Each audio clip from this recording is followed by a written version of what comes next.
Dzień dobry. Dzisiaj taki odcinek dla tych, co nakłamali w CV, że są asystentami i jakimś cudem dostali tę robotę. Składamy Alexę Mini.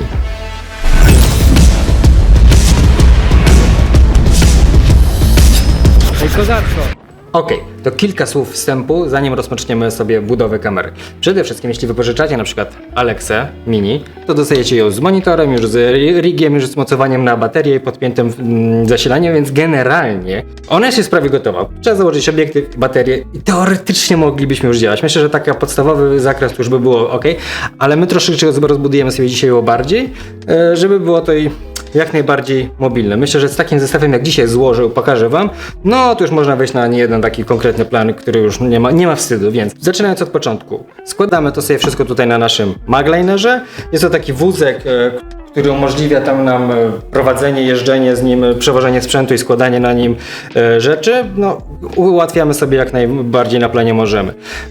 Będziemy dzisiaj zapinać sobie szkiełko 50-100, to jest Sigma i tu mamy silnik Nucleusa, który będziemy sobie podpinać pod pierścień ostrości. Będziemy mocować również monitor. Tutaj mamy TV Logica, ja generalnie bardzo lubię korzystać z tych monitorów u siebie na planie, bo no nie wiem, jakoś jestem już przyzwyczajony do tych kolorów i wiem jak mniej więcej wtedy eksponować.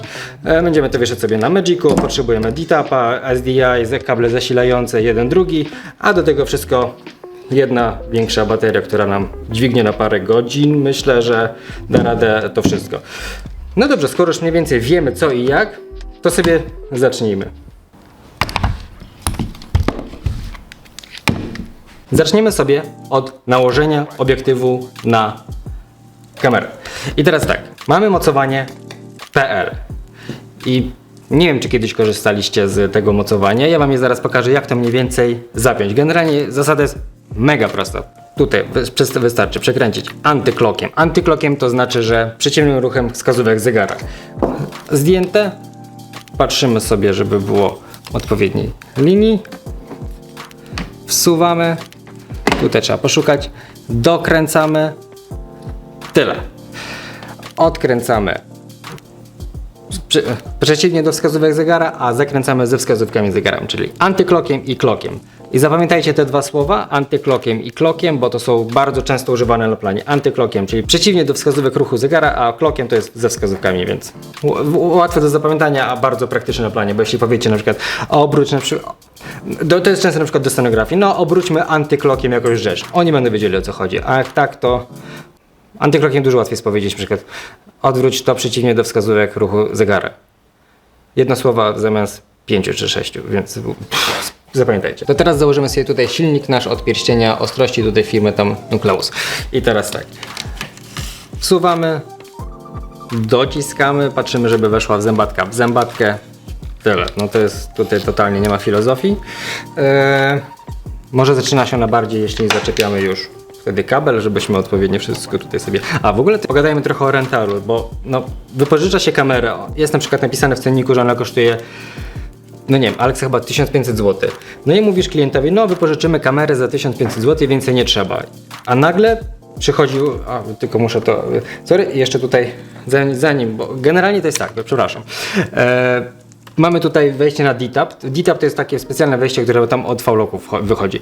I teraz tak, jako że mamy tutaj jedno, a potrzebujemy zaczepić, zasilić silnik od pierścienia ostrości oraz nasz TV Logic, to potrzebujemy rozgałęziacza. I to był nasz rozgałęziacz D-Tapowy, ma 4 wejścia, czyli możemy zasilić 4 rzeczy. Na przykład możemy pod to podpiąć 3 silniki, na przykład do tego obiektywu byłaby tam wskazane, żebyśmy mieli od pierścień od ostrości, od zoomu oraz od przesłony. I tak, podłączamy sobie takiego D-Tapa. Jeśli kamera pracuje w rentalu, to na pewno w końcu przez kogoś będzie ona obklejona. I na przykład tutaj mamy coś takiego, że mamy na górze i tutaj jest z tyłu rzepy, do których po prostu przymocowujemy. To też jest wygodne na przykład i to robią też dźwiękowcy, że na przykład swoje mikroporty też oklejają i potem się z każdej różnej strony przykleja. To teraz zamocujemy sobie ekran. I teraz tak, wróćmy sobie do tematu rentali, bo skoro my powiedzieliśmy na przykład klientowi, no za 1,5 koła będziemy mieli Alexę, a finalnie idziemy do rentalu i suma wychodzi 3000. I jak to powiedzieć klientowi, no że tutaj miała być kamera za Półtorej tysiąca, a wyszła finalnie za 3. No, zasada jest tego taka, że możemy wypożyczyć samą kamerę, ale sama kamera to tylko body. A do tego wszystkiego potrzebujemy jeszcze, no wiadomo, obiektywu, tutaj na przykład, to na przykład, że ja teraz sobie tutaj montuję monitor, to jest już takie moje, nie nazwałbym tego widzimisię, bo budujemy obraz, a to jest bardzo ważne, żeby to było jak najlepiej. I sam obraz w lupie, czy tam też, bo zobaczcie, że mimo lupy, że my tutaj też to mamy też tutaj z boku ekran dodatkowy, tylko on jest bardzo mały. No i ja pracując lubię mieć komfort pracy i mieć dodatkowy monitor, z którego ja mogę korzystać, dużo bardziej widzę, jak jest budowany kadr. Więc mieć jakby 3 monitory, czasami jest nawet i 4, bo ten jest dla mnie, a na przykład jeśli jest jakaś potrzeba, to montujemy ostrzycielowi na przykład kolejny 4 monitor tutaj, no to już jest wtedy grubo. No i teraz podepnijmy sobie monitor. I tak samo do T-Tapa i podłączamy sobie ostatni tutaj element, to jest SDI, żebyśmy mogli coś widzieć na tym naszym dodatkowym ekranie.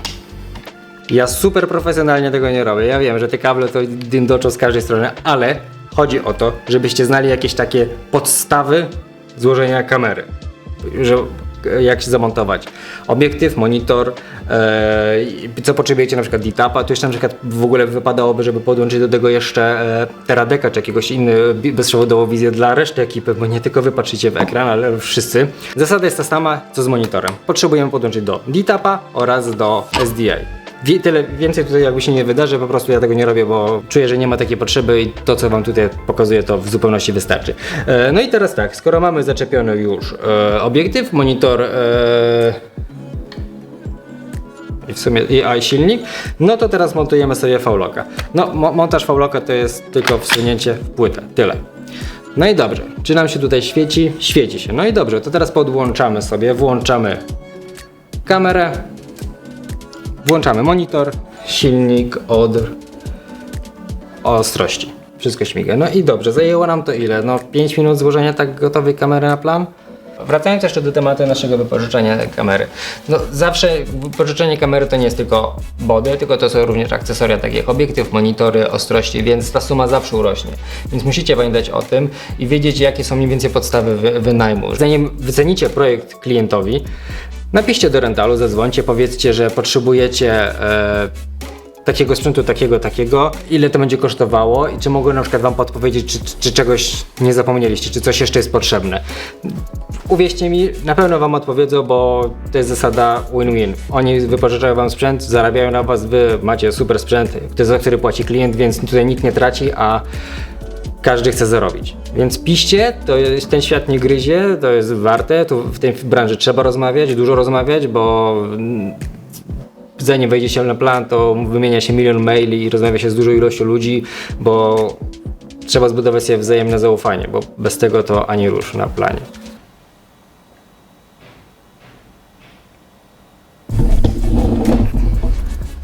A teraz sprzedam wam takie 3 tipy, które dużo bardziej usprawnią wam pracę na planie i też na pewno waszemu departamentowi przy kamerze, czy też może komuś po prostu DIT-owi, o to na pewno, na przykład DIT to jest osoba, która zgrywa materiał.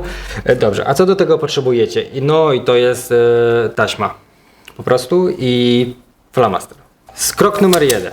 Wziąć taśmę, urwać kawałek i to się robi na samym początku zdjęć. Te 2 z 3 czynności to na samym początku. Wsadzacie kartę w slot, formatujecie ją i zapisujecie sobie na przykład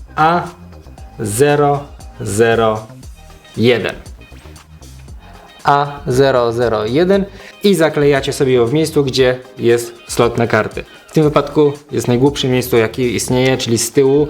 No bez sensu. No, tutaj jest bateria, kable, jeszcze trzeba tu wyjmować kartę pamięci, więc zaklejacie sobie ją w tym miejscu i kiedy wiecie, że na przykład karta została zapełniona, nagrana, bierzecie tą nalepkę, zdejmujecie ją. Nie wiem, czy ja mam kartę akurat tutaj wpiętą. Karty nie ma, to nic, nie przejmujmy się. Załóżmy, że to jest karta, bierzecie kartę, zaklejacie ją od strony tej takiej elektronicznej, która się wsuwa i oddajecie ją DIT-owi, czyli osobie, która zgrywa materiał. W ten sposób ona wie, że to jest opisana karta i jest zabezpieczona. I jeśli jest zaklejona, to znaczy, że nie jest zrzucona. Jeśli na przykład potem on odklei i sobie zaklei ją na górze, na wieczku, żeby po prostu była informacyjna karta, że to jest ktoś od kamery wie, że karta została zgrana, można ją ewentualnie formatować. To jest tip numer 1. Tip numer 2.